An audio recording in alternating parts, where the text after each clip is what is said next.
Okay, I will.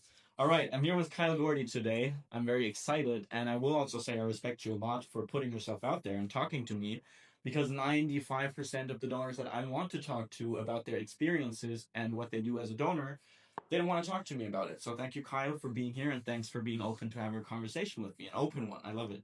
All right, thank you for having me. Okay, so today I want to debate on a few different topics. You and I, we talk every now and then, and we have different opinions on a few things, but on some things we also agree. So I'd say most things we agree on, like, because we both agree on health and wellness. We like not drinking, like, we're both like take our supplement regimen and right. stuff. So we're very big on that and not doing anything bad. We're pro natalists. You know, we both enjoy helping people. Yeah, we enjoy. Yeah, We're healthy. Yeah, we're healthy. We don't like. We're probably the healthiest donors based on diet and stuff. Because I don't smoke or drink, and I have like organic supplements. I mean, you have your supplement stack. I have my supplement stack. Yeah. So we're Never not comparing something. which one's better. We don't know which one's actually like better. But your sperm test results, at least the motility, have been some of the best I've seen in the entire world. I haven't seen any better sperm motility tests before. And Yeah. I will say I respect that because I know it's not easy, especially in this modern world with toxins. Yeah, 70. What the first one was 76%, and that test was 1.2 billion. And then I think the second test was 80% progressive motility, and then that total wasn't as much. I think it was like 450 to 500 million. Yeah. For that test, but the first one was like 1.2 billion. Yeah, no, those are great numbers. You know, no one can argue with that paper there. No one can say anything about that. So I would agree that we agree on being donors and, you know, helping people have children. We put that as one of the most important things in our lives. We agree on health being incredibly important. Mm-hmm. What else do we both agree on?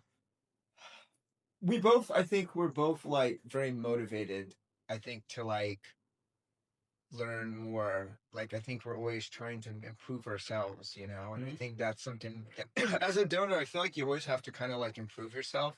And also, I think another thing is like, most guys are in the shadows, right? Like, they're not open to talking. And to me, is I think we both believe like you should be more open and stuff about talking about it. Because, I think most in general, I think in general, a lot of people in society would say, "Oh, this is shady, this world." But the reason why people, I think, look at this path as shady is because a lot of the guys in the shadows. If more guys were out open and talking, and they didn't have like fake profiles and stuff, people, Right. I think, would be more open to saying, "Oh, well, maybe this is okay." Yeah, So I agree. That's also why I try to motivate donors to make content and put themselves out there because I'm thinking since I started putting out content regularly, the hate and the shadiness about my work has gone away pretty much because people can argue all they want with me, but I have like hours of content out there explaining all the work I do and all the things I do.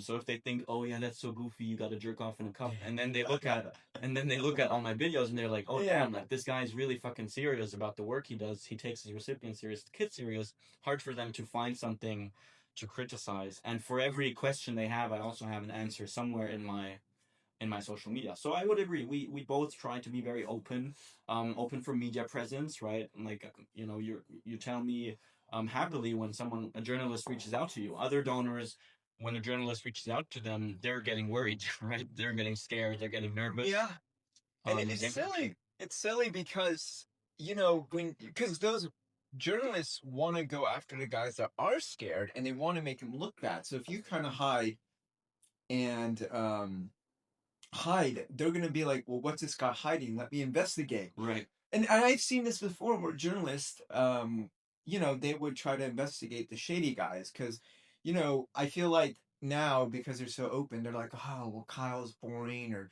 Dan's like, it's not as juicy because Of course. it's not like we're criminals, right? It's Yeah. not like we have this huge rap sheet. Whereas maybe a guy in the shadows, they may assume, oh, well, maybe this guy's hiding something. Maybe Yeah. he's a criminal. Maybe he's married, or or whatever. Or maybe he's Whatever makes for a great story. yeah. They want to try to find it, and but that's another thing about using an open donor because today a woman contacted me. She's like, "Oh, you're an admin of the group, Sperm UK."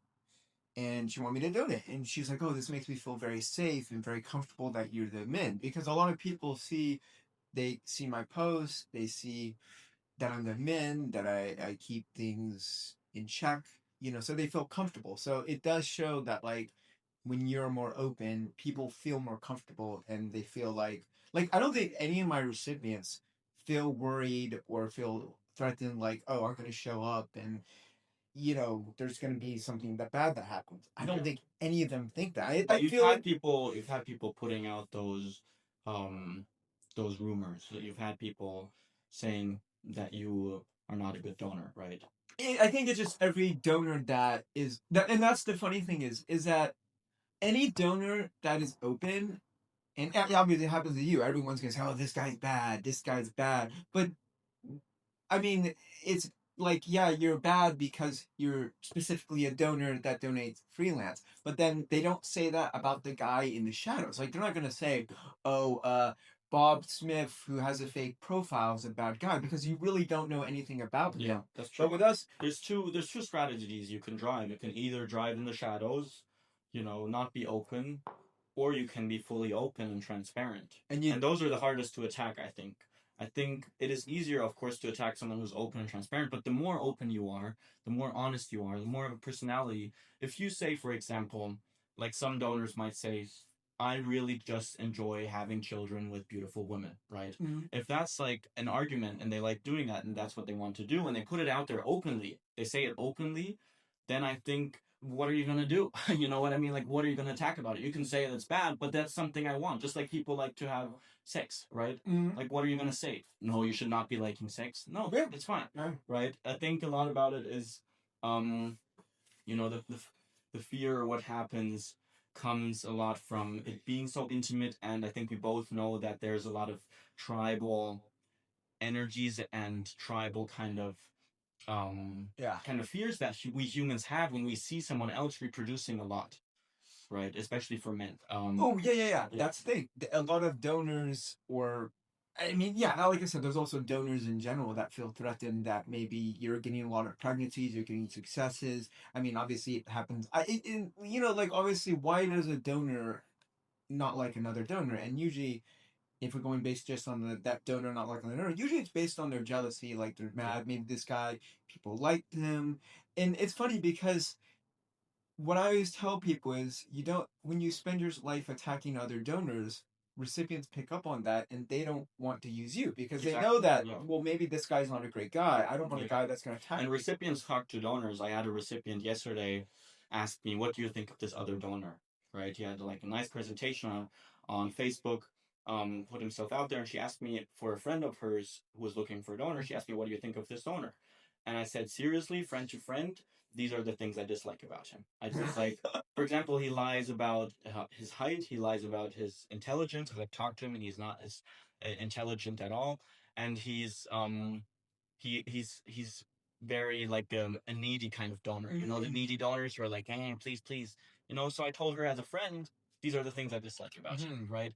Um, and when you are being a bad donor, when you're being someone who's bullying in the groups, or when you're being someone who is in the shadow, if a recipient asks me, "What do you think about this donor?" and I've never heard about the name before, I've never seen the name before, all I can tell her could be anyone. Yeah. Could be Barack Obama donating, right? Like, I don't know, you don't know, no one knows That, anything that, about that's this that's a person. huge thing. Right. That's exactly what I like. I always tell people is like you know what you're getting with us, but you don't know with others. But I don't agree with like when you said, oh, this guy's not good or lies, because to me is if you start saying bad stuff about that donor, then that instigates him to do it. But unless the donor is attacking you and then they ask you about that donor, that's the only time I would say anything bad. But if a guy said, if a woman went to me and asked about a donor, I would just say, listen, it's not my place to do it.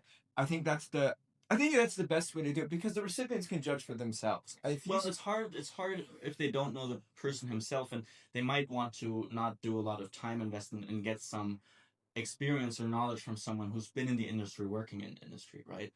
Like, if And in this case, it was also a recipient who's kind of a friend of mine. Like we have Yeah, we yeah. have a good connection, and I don't. As long as it's neutral. If Yeah. you're not going out saying this guy, No, I would never make a post being like, "Oh, this one is," except for if it would really be a terrible donor. okay, unless the guy was like so bad, like a huge criminal. The only case I would do it, I think, if the guy was so bad, like a huge criminal, and let's say he went to prison for rape or something, Yeah.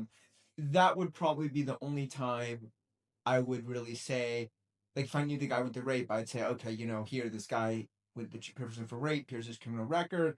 That would be the time I would maybe say, Yeah, because something because bad. I would be, Yeah. because to me is my only reason why I'd say that is because if I went and said I don't know and I knew and then she came back to me, let's say she did get raped or something she was harmed, then it could be a problem for me. It's like, why didn't you tell me you knew? So that would be the one time I would say something. But if the guy never bothered me, never tried to attack me or other donors or whatever, then I wouldn't. I would just be very neutral. Just, you can make your own decision, whatever. But if the guy was obviously a bad guy, then Yeah. and he was attacking donors, and I'm gonna say, yeah, this guy's a bad guy. He attacks donors, and it's up to you if you really want to use it. Yeah, but if it was just like I've had a lot of guys before that it's not like I didn't like him or dislike him. I just don't say anything about them because they've never said anything about me or other donors, and so I just let them say, if you want to know the guy, I do say you should video call the guy, you should get his ID, you should ask for references. Right. So that's more of neutral, like I Like say the about regular, everyone.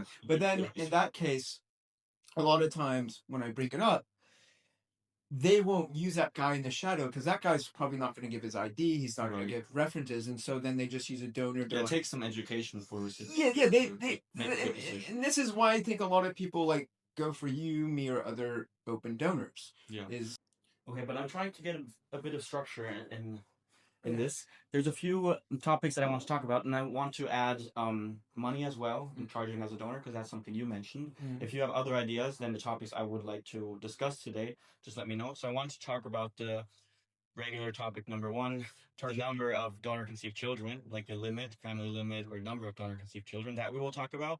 We will talk about recipient selection, okay. recipient screening, recipient selection. We'll talk about mate suppression, mate suppression in the Facebook groups, mate suppression in the donor industry. We'll talk about open versus anonymous, but you and I have a very similar idea about that, so maybe we won't. Yeah, get very to brief. that. Yeah, Like we already talked about that. yeah, I think it's simple. Yeah. We know that. Relationship to donor conceived children. The centralization versus the decentralization of donation, because we are basically kind of working on a decentralized system for donors in one way or the other, right? Me with the Open Donor Association, where there is kind of one community, but everyone does their own thing, and you with Facebook groups, right? Where you do have the centralized Facebook groups, but you let them roam, you let the donors do their work there.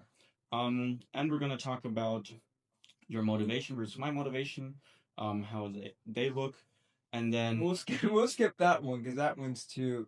That's gonna Could take be a forever lot. to It go could be over a lot. that. It's gonna Okay, take forever. We're not gonna be able to let's- get. We have like 45 minutes. okay, so. let's skip the Let's motivation. skip that one. Let's get to the juicy stuff. Regular- That I feel like is Yeah, I think those on top were good, but you mentioned money at first, so let's talk about that. okay. So you don't charge money I don't for charge. recipients, right? You sometimes you get paid a little bit for travel. But- So usually what happens is like, let's say if I'm doing a donation at like their hotel and they don't want to use their place, usually they'll get like a hotel to do the donation. Right. So that's kind of like what it is. But no, I never charge anything, and it would be considered working if I was to charge. So obviously I can't do this for immigration reasons if I wanted to. But yeah, usually like if I'm doing a donation, usually they'll get the hotel and then I'll do the donation, but then I like leave. Yeah. So that's usually what the scenario usually happens. But usually I think I cover. It depends. Majority of the time I just get a hotel. Like if I'm spending a night, usually I will get it because I'm using the hotel. But if we're just doing a donation, then they just get the hotel to do the donation because they're staying at it. So right. No, I'm very different with it, as you know. I make sure all the travel expenses have to be covered by the recipient every time. I did that when I first started all as well, and I also charge for my work as an open donor. Now I like to pronounce and say, hey, I'm charging for my work as an open donor and not the sperm sample, because just as you, I know first of all, giving a sperm sample is not a hard job, right? Like doing the donation itself is a pretty easy job. Most of the work comes with all the around work, right? Like communicating with recipients, organizing the logistics of travel, The health, doing the travel. I think the health. The health is a huge one, right? Being healthy every day, taking care of your health. It is expensive. Now it is expensive. I think. How much do you spend on supplements? Yeah. Probably over 400 USD a month. How much do you make? Because you're basically a full-time donor, right? How much loss do you make every month as a donor? Like how much? Do you, supplements? Well, everything, your life, because that's what they're getting, right? They're with getting food. like with food all your and expenses, supplements. all your expenses. I think it's like 11. Well, if you count food, well, if you don't count like obviously like rent and stuff, it's probably comes to 1,300 a month total. Yeah. Everything that includes phone and everything. Right. Probably like 1,300 if you count, No, I think that's food, skincare. So that's about my like monthly, like if you don't count like rent or anything, like that's includes like healthcare, supplements. I think it's like 1,300, maybe 1,350. But is it possible that you don't charge because it gets you more recipients? Is that maybe one of the motivating factors? Well, you also would eliminate a lot of recipients that wouldn't. But also the fact is that you can't charge because of immigration. For one, that's something that I can't do anyways. But you didn't charge in the U.S. either, where I didn't charge in the U.S. either. You never charged. But it also looks bad. It also, to majority, I know you're gonna say, well, maybe it's okay to charge because then people think you're serious or whatever. But in reality, to most people, it looks bad because none of my recipients. I would say to most low quality recipients, it looks bad. That's my personal opinion because what I've seen is that majority of we'll say majority of recipients. So recipients that maybe like for me, majority of people are low quality people I don't want to associate with. Like that's really. I'm going to be as real as this. I know this is a controversial opinion, and I'm not trying to put myself out there as like the perfect man because I'm not the perfect donor for every person. I don't want to work with every person. I don't want to associate with every person. I'm very selective, and for me, charging is also a great filter in order to select between couples that are financially stable. I know there's financially stable couples who don't want to pay; they just see it as offensive when someone charges for their sperm only or something like that. But I will say most of the couples that I've worked with, charging makes them understand even more that what I do is serious, and they know the other recipients that I'm working with as well are paying down a similar price, and into the future even more. Like my prices have gone up. I see it. Yeah. It just and so they're excited and they feel like they're getting something valuable. They're skipping the middleman. They're skipping the sperm bank, and they're going to what I think or what they feel as well is some of the most precious product in the reproductive marketplace. That's what I think. Well, that's another thing is most donors are not attractive. Are like good quality. Let's be honest here. You're probably one of the best. No, it looks most donors I associate with are attractive because they're healthy. Yeah. But I think health and attraction. I'd say the majority. Like if you're putting like attractive wise, what recipients tell me, only maybe 10 to 20% of donors, I'd say recipients find actually are attractive, and the rest are obviously. I would say like 2%. 2%. I would, from what I've seen in the groups of other donors, I would say 2 in 100 posts because there was a lot of anonymous posts, so they might be attractive. Yeah. That's what I'm saying. It's 10 to 20%. That's what I come to. 10 to 20%. You could say they're attractive. I'd say donors are more attractive in Australia and America over like European donors. I feel like. Right. Or at least like UK and Ireland, I feel like those donors are not the most attractive, what recipients tell me. But like in America, I feel like in Australia, the donors are more attractive. Do you feel like your work, because you don't charge and you help people who might be in financially difficult situations, as a donor is kind of also something charitable?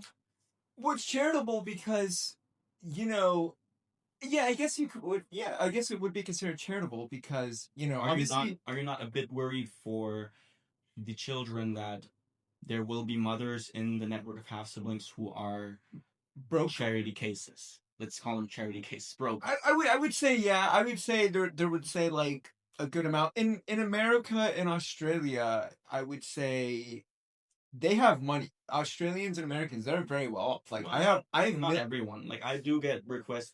It's not the same as in the UK. It's sometimes like people there's no money, like zero money.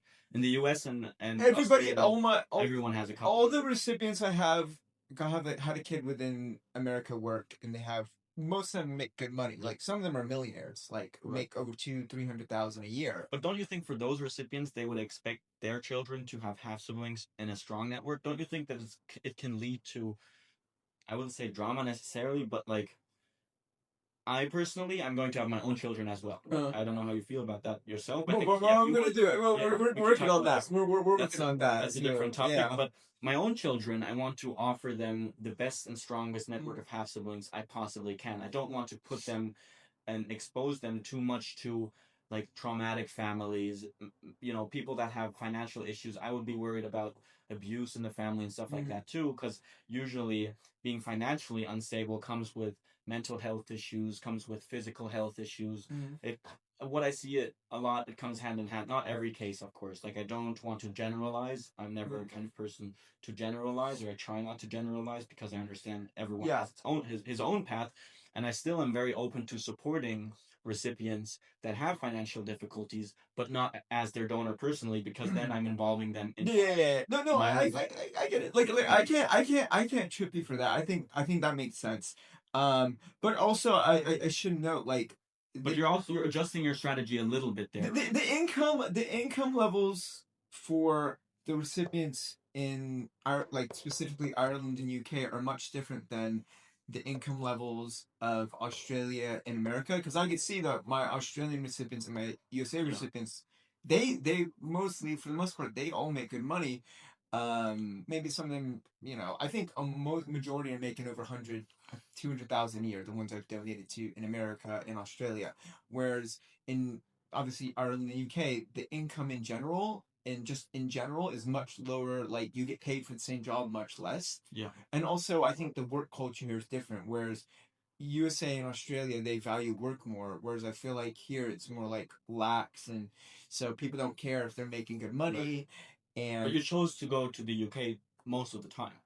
yeah, I think Now, don't you Ireland and think UK. if you want the best as a donor and for your own children, and your own children in your family, but also your biologically donor conceived children, you would want to expose yourself to areas where people are very healthy, where people make good money, where people are intelligent. I know we have those people everywhere in the world, but it's one of the reasons I chose to go to Florida, because there's a lot of wealth there, there's a lot of health there, Yeah. huge like health industry.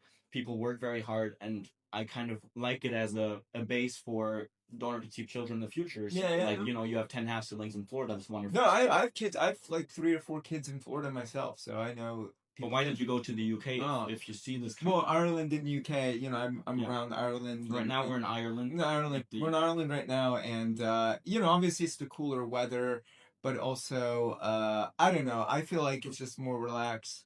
And is it maybe also due to more demand in recipients here in the UK?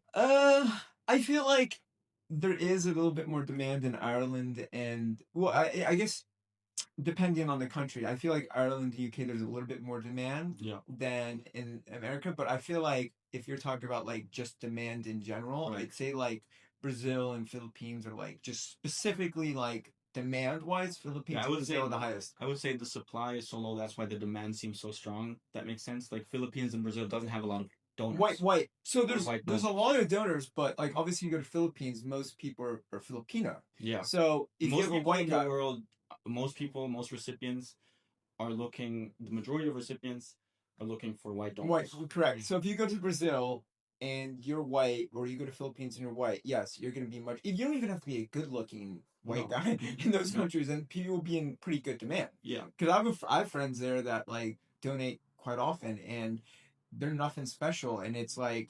But if they were to come to say like Europe or America or Australia, they wouldn't be probably that much in demand. But like you go to like Brazil or Philippines, like if you went to Brazil, I went to Brazil, or anyone I know went to Brazil, you probably would be in quite high demand, Right. because majority of donors are not like white, and especially being foreign or American or German, whatever, you're going to be much more desirable than say a local who doesn't, because they're Yeah. probably going to be very interested in the citizenship passing on. No, I agree, but that's a different topic. Yeah. Let's get to We've talked about this first topic, and I think No, that's we've covered it pretty well. Let's go to next. Let's go to the number of donor conceived children. That's something, I feel like since I've gotten to the industry like 18 months ago, the whole like, oh, numbers, numbers, numbers, it's kind of gotten a bit less. Like, people are not so scared so much about numbers anymore because more and more donor conceived people like myself are speaking up and saying, like, hey, fuck this, right? It's great to have kids. Yeah, the network. If exactly. Like, when I first started, and this scared recipients, but this is coming from a donor conceived child. As a donor conceived child, it was much harder for them to attack me, right? It's so easy for them to attack you. Yeah, and be like, that was because you have a lot of kids. If you have a lot of siblings yourself, and you're donor conceived, so that really puts you in a stronger position to argue back, like just to explain. Hey, I like to say I'm an industry baby. I like the term because I'm a donor conceived industry. And you like the fact having a lot of siblings. Yeah, I liked having half siblings, and I also know that not every one of my half siblings is as involved and as interested in a network of half siblings as I am. And when I first started and I came into the industry, I said, I wouldn't mind having 200 great half siblings. And people got like, they started freaking out. They started getting scared. Like, oh my God, that we have the next Jonathan Mayer. I said even before I became a donor, I've always said like, God, it would be so great to have like 100 or 200 half siblings or cousins because I thought that would be so cool having all these friendships. No, it is.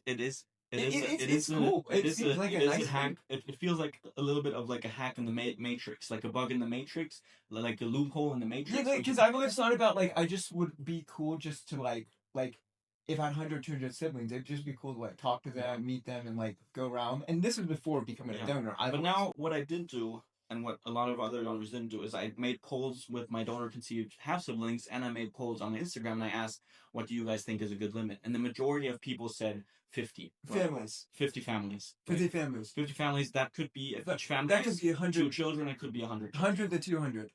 If I don't think on average they have 4 children. I think average donor conceived families have like 2 children on average, right? Now, if you're a supportive donor, and I'm a pronatalist, so I will tell my recipients the good things about having more children. Of course, you can maybe have more than 2 children on average.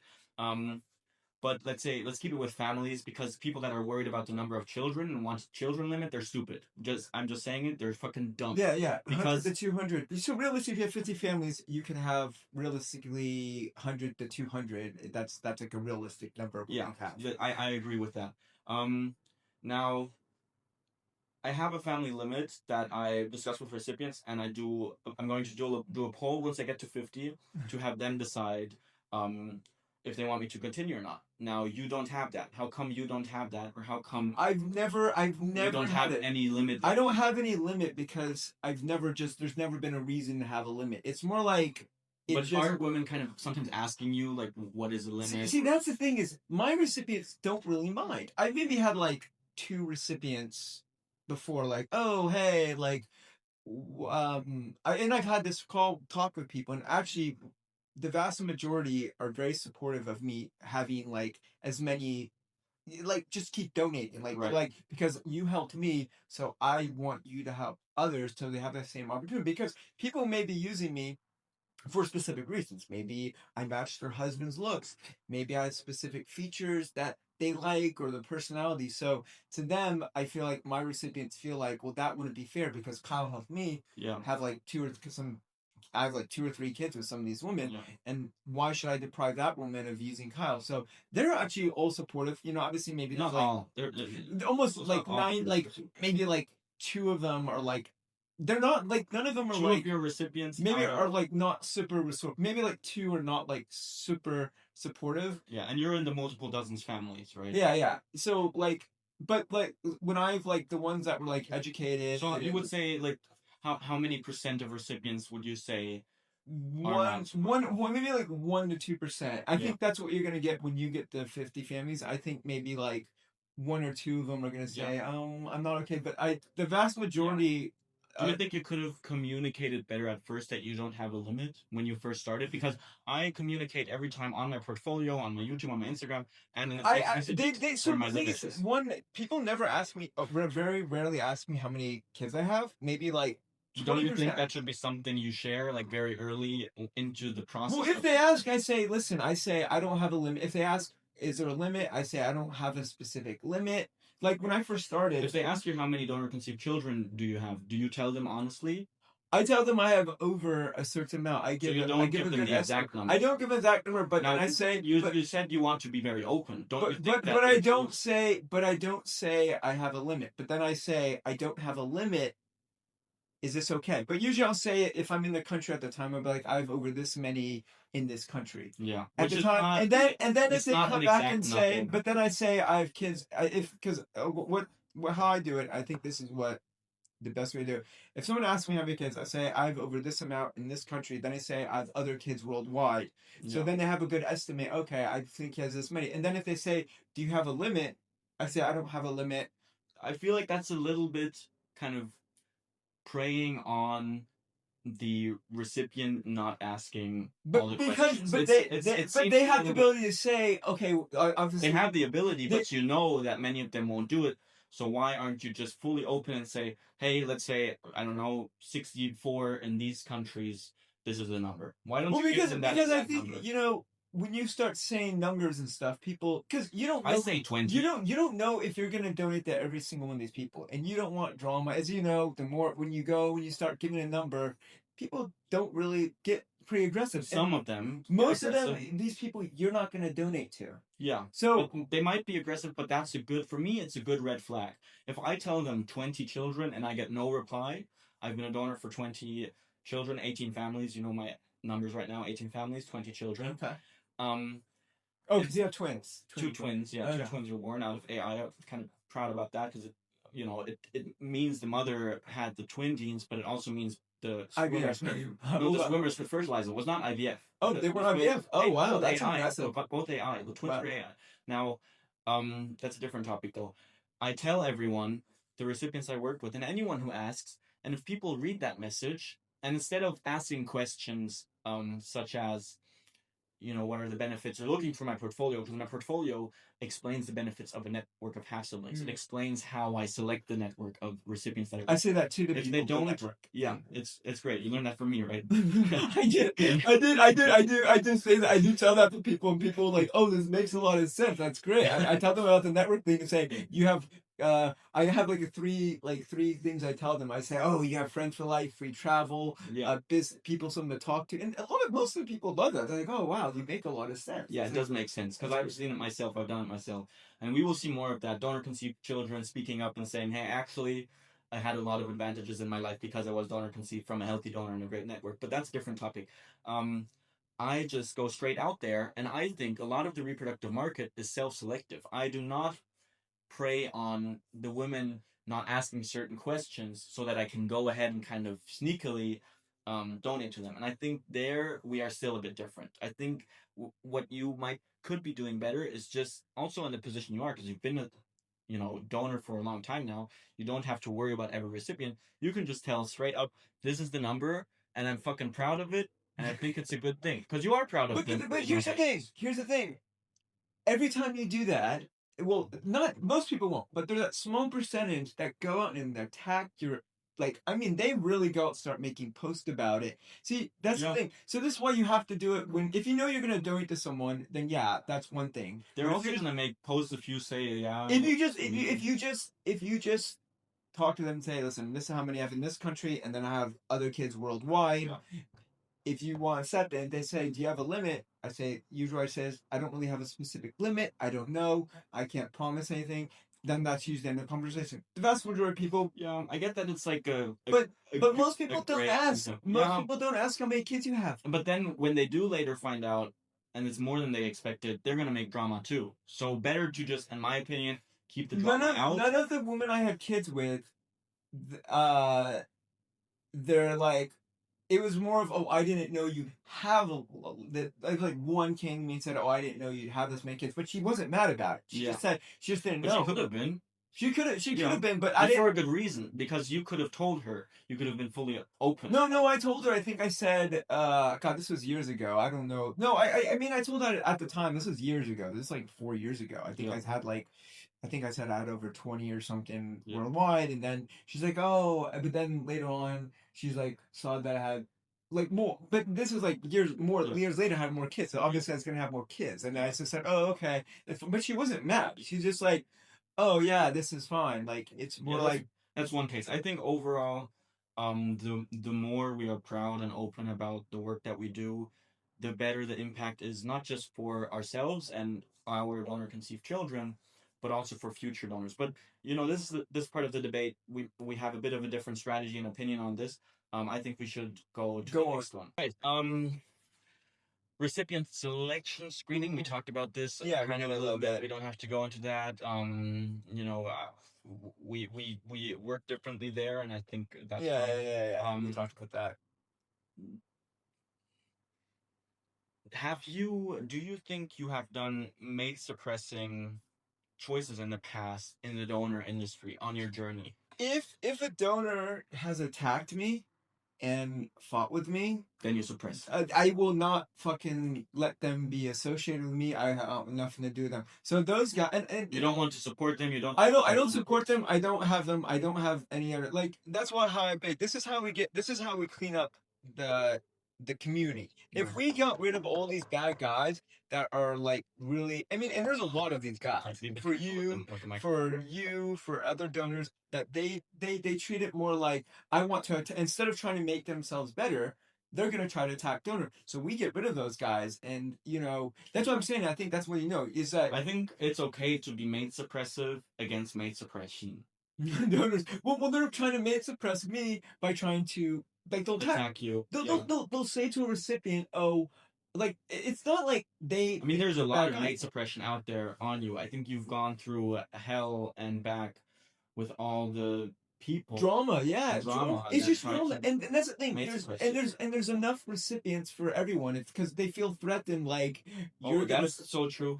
I like to bring up these numbers just to put that in between. 20,000 women every day turn infertile despite wanting babies, not having children. Yeah. 20,000 every woman. That's 6 million women every year who maybe, if they had been given the chance of a good donor, they would have a child now, right? And every year there's billions of unfertilized eggs. Now, what I've seen is that a woman can go from I want 0 children to I like you a lot. I want 8 children with you. You give me all peace. I've had that. Yeah, I've had that too. So we men can have this huge impact if we focus on the positivity and the good things in our work as a donors. If we don't mate suppress other donors, or we don't suppress life. Now, do you think you've made because I don't believe you that in all your journey of you've been around 12 years, you've never made suppressive decisions over, let's say, a good donor or a good recipient. I had a donor that we had a fight, and then I removed him from my group.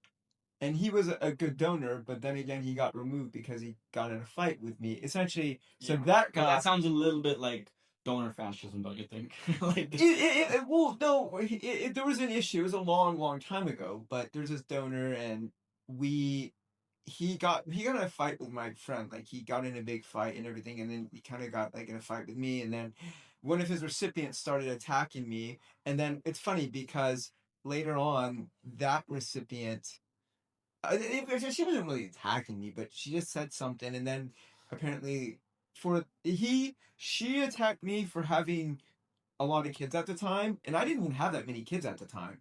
But this guy also had a lot of kids, but he wasn't honest to her. Yeah. So this guy actually goes around telling people he has like 3 kids. Yeah, be careful with the microphone. He has like over probably 80 kids, and he tells people he has like 3 kids or something. And it's so funny. So he actually did get attacked because but he really understated how many kids he had. That's the crazy thing is like if you have 50 kids, you don't want to tell people 3 kids. I mean, yeah, if you're saying, hey, I have over 20 kids or whatever. Yeah, I think a lot of donors, they have to go through more training. That's what I try to do with open. That's going to be trouble. I do wonder, though. You're saying, okay, only there was like maybe this one case. There's like usually what happens is if these guys are picking fights with me and stuff, there is going to be some issues we're going to have. Even if they're like a bad-looking donor and not getting any recipients anyways? You don't care? No, I will remove them. I did that recently where a couple guys were doing this and I removed them and they were bad looking. I still got rid of them because they were fucking attacking me. And he made a comment. I suspended him. Yeah. And then like a week later, he didn't learn his lesson.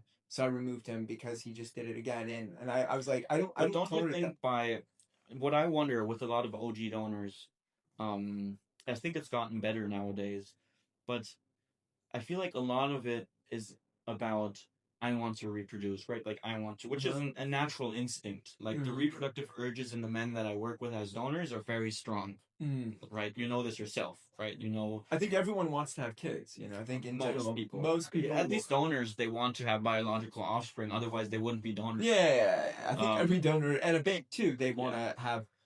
I mean, maybe at bank they're more Profit. money motivated because everyone there gets paid. Right. So I think it's more like there is that they want to have kids, but I think a lot of them also. Oh, the banks don't think most people they like the $400, 800 because you never, or in 20 years you see some pictures. It's like It's to like me, easy, it's like yeah. I mean, it's 100. I don't respect bank donors. It's easy 150 per donation. Do it 3 times a week. That's 450 per week. I don't respect bank donors, and it's gotten harder for me to respect recipients who choose going with a bank donor because there are good open donor options out there. Me being donor conceived myself, my mother back then she chose a bank donor, but open donation was not a thousands, right? Nowadays it's a thing. If you do your research, you find that there are open donors out there, and if you do your research, you will find a good open donor. It's not easy. You'll find a decent open donor. And even if you find someone where you say he checks like 8 of the 10 boxes, bank donor, you don't even know half the boxes. Oh yeah. You don't know. You don't get the true adulthood pictures. There will be a lot of AI editing in those adulthood pictures in the future as well with the sperm banks. We will see a lot of AI across the reproductive marketplace because a lot of people are choosing by attractiveness and all that. So we're seeing that in the sexual marketplace, but that's a different subject. I don't want to talk about that today. What kind of relationship? Let's say best case scenario. Do you have with your kids? What's the best case scenario you want to have with the recipient and the kids in the future? Okay. So best case, you could okay. You could pick. So obviously, I think most recipients that I have, the relationship is like we get pregnant and then like picture updates, but not like contact or maybe just a handshake. Like it's more like when they're old, when they want to reach out, they can. That's usually the normal thing that people want. It's like, okay, you can't have contact right now, but if they're interested when they start asking or whatever, then we could do the contact if you want it, or like maybe they'll send a picture once a year or whatever. Because I'm Facebook friends with a lot of them and stuff, so I see pictures anyways.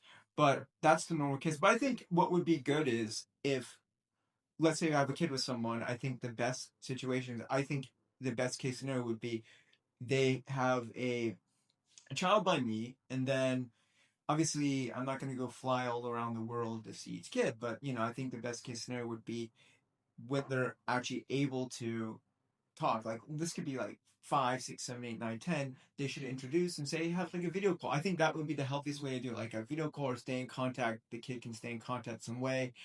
I think that would be best. If they want to see me, sometimes they can. I think that if that would be, I would prefer that for most of them because I think that would be the healthiest relationship in general. I'm not saying like see me every week, but I think if they said, well, what about like we can video call once in a while and maybe once. I'm going to offer like quarterly or half yearly video calls for all the kids. Maybe I'm doing a weekly. I'm planning a weekly one, but this is going to be a Zoom call. So I'm planning probably Sundays. I'm going to probably do this in the next 5. Every week. Every week. You're going to be like open Zoom call. They can all join. Yes, that's I think the best way to do it. I think that's interesting. Yeah, keep me updated about your because that I believe is because then they can all talk to each other and stuff like that, and you can get them all in the Zoom at once. So if like someone doesn't want to join, they don't have to. But if you can have like 20, 30 kids in one call, that's pretty cool because then you don't have to like go out and see kids 20, 30, one by one. 20, 30 kids would be hard because at some point it turns into like a church and then you're the only one speaking. I would like to maybe also be able to connect them to each other and because I don't want people to connecting. But this is just like an option there where we could talk about a week. Maybe they're going through some struggles. We can. We're on call, we can help them. Maybe they're looking for a job. Maybe a nurse can help them. Maybe I can give advice. I think that's what I'm going to plan on doing is a once a week call in general. But obviously there'll be other times where maybe we'll have calls with kids once every few months or whatever. Or we can do meetings sometimes, like see each other, like play dates. Or like I can't really disagree with even that. Like Father's Day is a party. Like I was thinking also like once a year doing like a big Father's Day gathering. Maybe once a year, I can't really argue with that because to me, I tell people I don't want to be an anonymous donor. Leave it up to the child if they want to contact me. Yeah, that's the healthiest way to do it, because then they want to reach out. You're not actually like pressuring any kids to reach out to you, but you're giving them an option. Open and Yeah, available. that's the safest way. And they never lose that option, which families in nuclear settings, this might happen, right? You might end up in a divorce with your partner, and then your partner will leave you. Yeah, will not be available anymore. This happens. So I like to say that because donors are not necessarily the plan B. I think we donors are put into a plan B situation for many single mothers by choice, that they're saying it's my plan B setup. I think that for some people, depending on how they like to live their life and how they are in their relationships, having donors can be a really fucking good option. I think can be a better option even than what the sexual marketplace and nuclear monogamous relationships can offer, because of, in the reproductive marketplace, 100 women can choose one incredibly healthy donor who's incredibly attractive and incredibly smart and incredibly open and experienced. While in the sexual marketplace, there's not this option, right? Yeah. 100 women will not share one man in the sexual marketplace. Oh yeah. Right. It's not. It's not. Well, maybe there have been cases like that in history, but like you're a billionaire. Yeah. You're like Hugh Hefner or something. Yes. Maybe you're gonna get that done, but besides that, like it's not happening. Right. Not even Muslims do it. They only do 4. Okay, let's talk a bit about centralization versus decentralization. First, I was thinking that we might align on this, but I actually realized what I'm doing with the Open Donor Association is a bit more centralized than what you're doing with the Facebook groups. And I think the Facebook groups, they are like a free marketplace for reproduction, which I understand. Facebook rules also, we have to be free. Yeah. We've had this before. We have to be free. But interestingly, we had this talk the other day about... it's funny because Facebook, if you're, they say selling sperm's not okay. Obviously, I don't allow my groups to have to be free. But if you pay them their ads, the sperm banks do ads telling men to sell their sperm. Yeah. So it's kind of hypocritical what they're doing. No, it's illegal. It's what they're doing is not legal. It's No, it's legal, but they're contradicting their own rules. So it is legal for the sperm banks to say, hey, yeah, that is legal. But what they're doing in suppressing the competition between the sperm banks, it's potentially a lawsuit. I think it's illegal. I think because it violates California consumer protection law. It's unfair competition. So maybe I can't compete as an open donor. Because, I don't charge because I need the money. I retired fairly early with my work that I did. I had an income. There was no reason for me to become a donor for the money. But I started realizing if I charge, I get better recipients and I can offer more value. It's, kind of what I believe. Because also something I've learned in business, if you're the one who charges the most, you can also offer the most value for the donor-conceived children in the future. You can offer land investment opportunities. You can offer a stronger network of half siblings. You can offer more health. You can offer better. You can make better content. You can share more content so they can see the content. You can do things. You can do things with money. I don't know what else we can do. I think the question shouldn't be as much like, I've said that before on my Instagram, but the question is too much like, how much do you charge? First question, when recipient first question asks me, how much do you charge? I know I'm probably not going to work with her. First question should be, hello, I have a question. How does this work? I get that a lot. And then the charging thing, I get that a lot, and I just say, hey, I'm free. Yeah. I do tell them. I do sometimes tell. So I can just when they ask me how much you charge, I can just say talk to Kyle. I say I'm free. But I've had told just that it's the first question. I do tell people what they can do is, because I'm free. I tell them they can maybe put that money that they would have paid for like a bank or donor inside like a savings account for the kid. Yeah. So that's what I do actually suggest. I said, obviously I don't want any money, but you should, if you want, you could put that money that you would have paid a bank or whatever and put that inside the kid's like that's bank nice. account. I just think that I can, as a donor, I can also build opportunities and do things that because you're gonna pass on all your inheritance to all the kids, or you're just for your kids. For I invest in the Open Donor Association as well, right? But no. So I'm saying like let's say you die one day, and if Oh, I'm not going to inherit the money only to my kids. No, I am going to equally- inherit assets to the donor conceived Everyone. children as well. I have a limit what I want to give to my own children because I believe at a certain point you're being spoiled and you don't have to work for things in your life.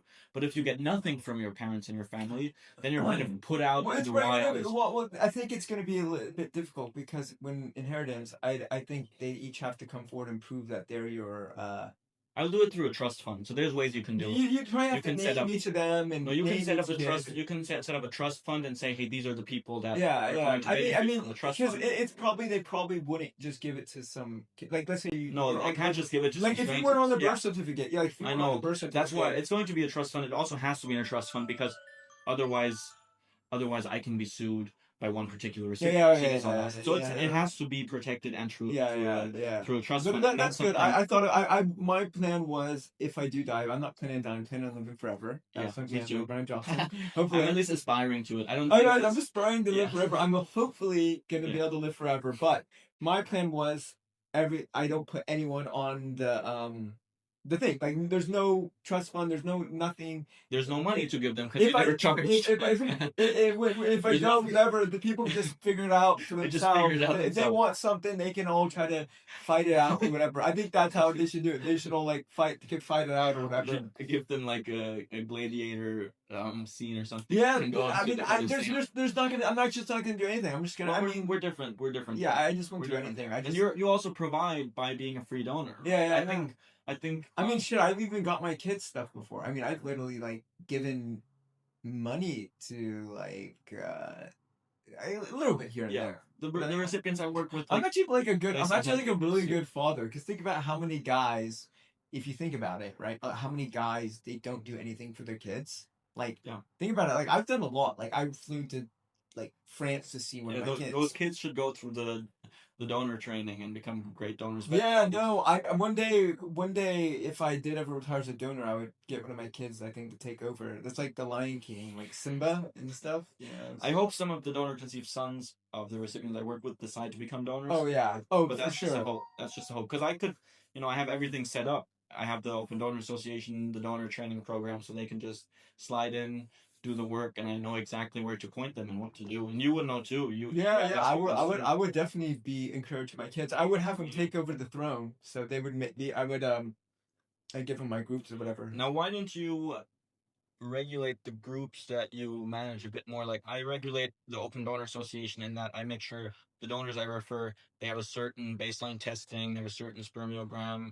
Because like rules from HEDA, or is it because you want to keep the? I think the biggest thing is it's not my place to do it. Like obviously anyone can do whatever. It would be too much time and effort to do it. I think that's another thing is if I went through every single donor and did this and did.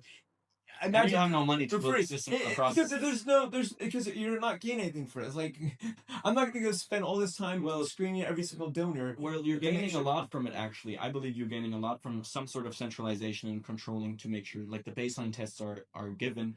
You're gaining a lot from it because your children will grow up in a healthier world with more healthy donor conceived children. What I do is I tell people they can screen themselves. They can get STD tests. They can get references. I think the best thing that a woman can get is a reference from a donor. I think that's better than any genetic test or something. Yeah, because if you have a donor and he already has a lot of kids, and you can already see the outcome better because that right there is like, oh wow, this guy has all these kids. This is how they look. But also, kid number 101 could then have a terrible genetic disease.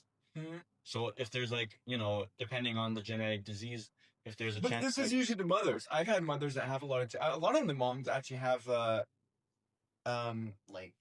what are they called, autoimmune diseases and stuff. A lot of people I donate to have like genetic diseases. It's like my recipients don't get tested for genetic carriers either because they don't. Yeah, none of them. I don't have any. I don't think a single one of my recipients has ever had a genetic test that I've had a kid with. Maybe one or two. Some clinics require this. Yeah, I think. Wait, maybe like one or two I have. I only know one. So you're like a free market guy, and I'm more of a free market with some baseline regulations, right? With some like frame around it. You're So you're the like frame no, is I'm like McDonald's and you're like Nobu and Malibu. That's how we compare it. I'm like Yeah, I love McDonald's. it. I'm Walmart donor, and You're like Walmart door. and you're like Whole you're like Foods. Whole Foods, yeah, or like no, or you're like Erewhon or whatever. Like farmers market. Yeah, you're like the big like you're there, and I'm just like you know. But yeah, like I said, I just think it'd be a lot of work for me to regulate and do. I tried doing that at one point, but it just the time and effort to screen every single donor because we used to video call every single donor. We tried to. You but need processes, it- and you need paying recipients or paying donors to it do it. got really. I It got agree. really. No, I know. I have the same tedious. thing because I'm screening all the donors. I'm building these portfolios, but I'm not doing it all myself. I have a team who's doing it and doing it for the donors because the donors. We had a man do it. It just got really tedious to go over and screen every because we used to video call like every donor. Sometimes we asked for ID Yeah, and I get stuff. it. And you've helped me find good donors for the Open Donor Association as well. Like you forwarded a great donor from Tennessee to the Open Donor Association, and he's gone through all the testing. He's filled it out, and then these donors they pay, and then I have the funds to build processes to make it safer for That everyone. to me is like I just there's no money in doing it really. I think you've grown up seeing no money in it. I was born from a mother who's paid more than 6 figures to have my brother and me. So I was an industry baby who was aware that there's a lot of money in fertility. Now, I'm not saying this or doing it to like extract the money. I'm saying let's take this money that my mother spent, make sure the other recipients don't spend that much money, and make sure the money that is spent is well spent. But yeah, we work differently there. You grew up in a different kind of setting there as well. So let's talk about the last one before we finish this conversation and have a little healthy organic dinner. Yeah, we're up to what we're gonna have. We'll film it. I'll do a little video or something on it. Future generations, how will and I want you to talk about it maybe a minute, and then I'll talk about it in a minute. How will open donation look like in your vision in 30 to 50 years? Ooh.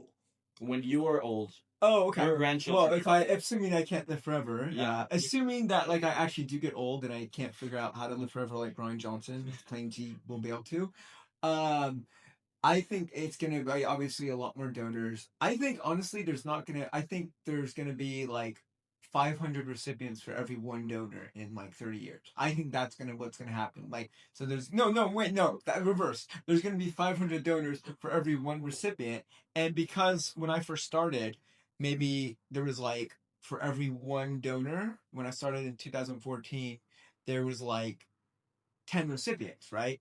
But now I'd say on average there's 50 donors for every one recipient. So I'm going to say like in 30 years, I'd say there's going to be 500 donors for every one recipient. So I think it's going to be really like at that place where obviously you have to look at like only 5% of the donors are genuine donors, but still, if you talk about 2.5 donors for every one recipient, it's quite a bit.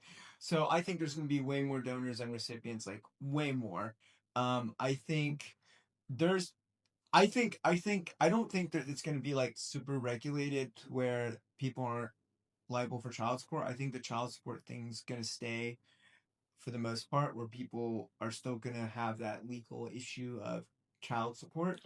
I think and then I think that like I think that some governments are going to do more crackdowns like in the sense like I don't think they're going to get more lenient on freelance donors. I think they're going to get stricter where they say, well, if you donate and you don't do it properly, you're going to get maybe a fine because there is some countries where it's illegal to donate outside of a clinic through artificial insemination. Yeah. Denmark is one of those. And a guy with Denmark, where Cryos is from. Yeah, coincidentally, the guy went to prison for 2 weeks and he got a 3,500 euro fine. Yeah, it was in the news. He defied the judge and he said, "I'm going to fight it." And he said, and he wouldn't have got probably any jail, but he defied the judge and said, "I'm not going to stop donating." The judge sent him to jail for 2 weeks. He had to pay a 3,500 euro fine in Denmark because he donated artificial insemination. There's some other countries that also it's illegal. So I do think there's going to be some crackdowns where potentially, also in Georgia, it's illegal to do artificial insemination. That can send you to prison.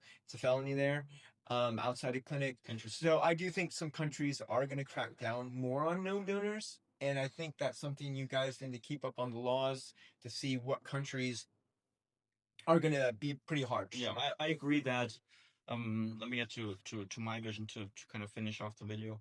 Or is there anything else you think we should talk about? I think we should cover. I think we covered like the Yeah. most part. Yeah, I think we got it pretty covered. I agree that democracy overall is the best way of seeing politics so far. Like we've evolved to the point of democracy, but democracy is made suppressive to a point where everyone gets the same say. So of course, if everyone has the same say, the majority of men will say we don't want these men who have a lot of biological children, right? That's the majority right now. Yeah. Right now, that is majority. People don't like freelance donors. So right now, it's in a position where we're hated. And in the general not everyone, but not everyone. Majority of people do not like us in the world. If they hear about us, not they say, necessarily. "I hate this guy," or like maybe not like they're like a bit like anti. they don't like us. They're anti-donor, anti. It's natural and it makes sense, and I understand why in democracy then the laws go hard on these people because the majority will say we don't like it, right?